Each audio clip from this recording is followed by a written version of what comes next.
Depuis tout ce temps que je viens sur Terre, je n'avais jamais entendu parler de vous. Mais bien sûr que non, vous êtes l'ennemi. D'ailleurs, dans la charte de la fondation de Torchwood de 1879, on vous a appelé l'ennemi de la couronne. 1879, ça s'appelait Torchwood et c'était basé en Écosse. C'est exact, c'est là que vous avez rencontré la reine Victoria et le loup-garou. Je pensais qu'il en avait inventé la moitié. Sa Majesté a créé l'Institut Torchwood dans le seul et unique but que la Grande-Bretagne reste puissante et qu'elle puisse combattre les hordes d'aliens. Mais si je suis l'ennemi, ça veut dire que je suis prisonnier? Oh oui. Mais vous serez confortablement installé. Et puis, il y a tellement de choses que vous pouvez nous apprendre. À commencer par ceci.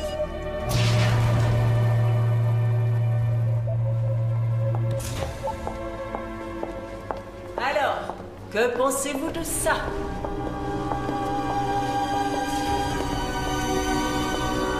Vous devez être le docteur. Rajesh Singh. C'est un honneur, monsieur. C'est quoi cette chose? On n'en a aucune idée. Et quel est le problème avec ça? Qu'est-ce qui vous fait dire qu'il y a un problème? J'en sais rien, j'ai seulement une sensation bizarre. La sphère agit de cette façon sur tout le monde. Elle donne envie de s'enfuir et de se cacher.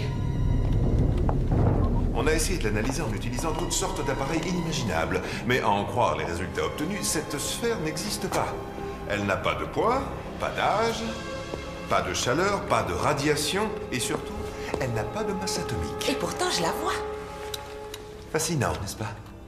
Elle énerve tout le monde parce qu'elle ne dévoile rien. Rien du tout. C'est le vide absolu. Alors, docteur? C'est un vaisseau Void, je pense. Et ça veut dire quoi?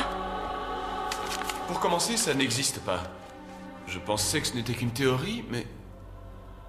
c'est un vaisseau destiné à exister en dehors du temps et de l'espace. Il voyage à travers le Void, une sorte de vide. Qu'est-ce que vous entendez par vide? L'espace entre les dimensions. Il y a toutes sortes de réalités autour de nous, des dimensions différentes, des millions d'univers parallèles, tous collés les uns contre les autres. Le Void, c'est l'espace entre chacun d'eux. Il ne contient absolument rien. Vous imaginez ça? Le néant.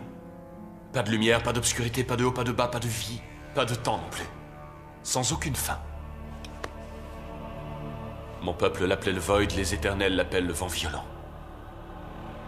Mais certaines personnes appellent ça l'enfer.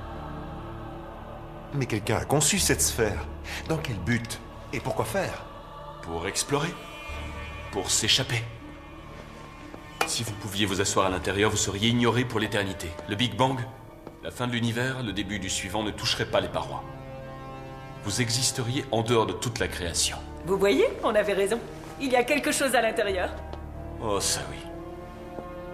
Alors comment entrons-nous dedans? On ne le fait pas. On renvoie cette chose chez elle en enfer. Et puis d'abord, comment est-elle arrivée ici? Eh bien, c'est comme ça que tout a commencé. La sphère est venue d'elle-même dans ce monde et les fantômes ont suivi son sillage. Faites-moi voir.